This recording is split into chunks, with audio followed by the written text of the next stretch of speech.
Good morning, everybody. We are Team 863, and we are producing what we like to call EVOTS, the Electronic Voltage Operated Thermal Surface. My name is Joey. My name is Will. Miguel Solis. Maria Vitanabasa. Robert Eman. And one of the things that we noticed that seemed to be sort of lacking was in small studio apartments, or even in some of the smaller apartments at UTD, and even in larger homes, a lot of the space is wasted on a countertop with the stove. And so what our goal was how do we produce a stove that is efficient, that heats properly, and that is safe, that can replace a lot of that counter space that would be used with the stove, that could also be used as a food prep space. So what we're looking at doing is we have a small prototype coil that actually is able to inductively heat any sort of pan that's certified to be inductively heated. And then this, as we progress into Senior Design 2, we'll be refining that design and working with how to determine different heat levels and to be able to dial that in, to have more better user interface for control. Safety is very important for this design. It is an appliance, it'd be in somebody's house. So along with a lot of temperature sensors and measurement, we're also going to have a physical switch that will actually turn off the stovetop itself. And the real selling point of this, besides the space saving or the multiplicity of space, is that each of our units will be modular. So instead of having 2 or 3 large heating surfaces, we're going to have a lot of very small heating surfaces that can be modularly put together in any shape that fits your need.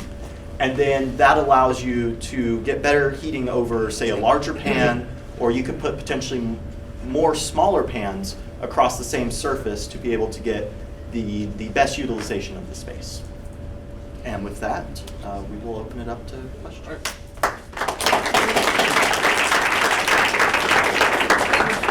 Since this is also going to be part of your kitchen where you're going to be doing food prep and whatnot, if someone decides to take a meat pounding unit on a piece of meat on top of it, would it be able to sustain that? Or have you gotten into that part?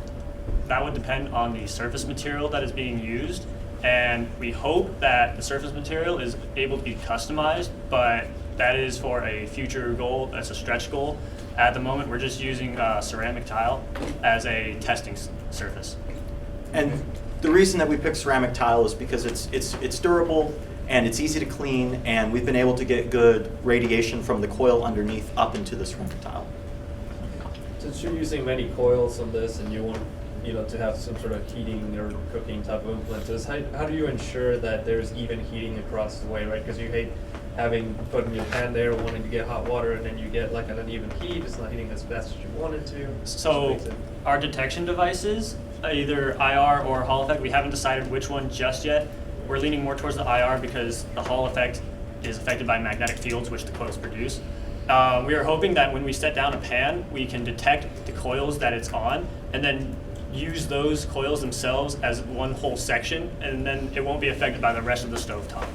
So to pull that string a little, if you're going to use an IR sensor, what would happen when the coil is heated, since they predominantly are activated by a change in heat? The infrared sensor would be out on the outside corners. In our testing with the amounts of heat that are produced by the coil itself doesn't actually get hot. It induces the current into the pan. And so we found that the surface itself stays a relatively safe temperature for these other sort of devices. So in telecom, we use something very similar for beam forming, especially when you want to reach a particular area. Is there something like that you can use on this? There's a combination where you can do beam forming of where the heat needs to be diverted to? This is not something that we've looked at. More of our understanding with how we want this, how we've been approaching this is that each of the individual magnetic coils need to be underneath the pan or surface itself, And so we're not sure how that might work, but that is something that we will investigate, because that's a good idea. All right, one last question. Are you planning to have, on your array of coils, are you planning to have individual power modulators for each Transformers. individual coil? Yes. So the idea is that each of the coils will be addressed within the system, and they will then gain power from a common bus. And then from there, the actual production of the field is created at that spot. That way we have control over each of the individual modules. Have you considered having just an array of individual coils and then having like a switch matrix where you can turn specific coils on and off instead of having a whole bunch of different power modules on every single coil? You could have just one large controller and just be orchestrating which coils are getting current. Yes, the problem with that we run into is changing the heat levels on different modules at the same time, because it'd have to supply different currents or frequencies. All right.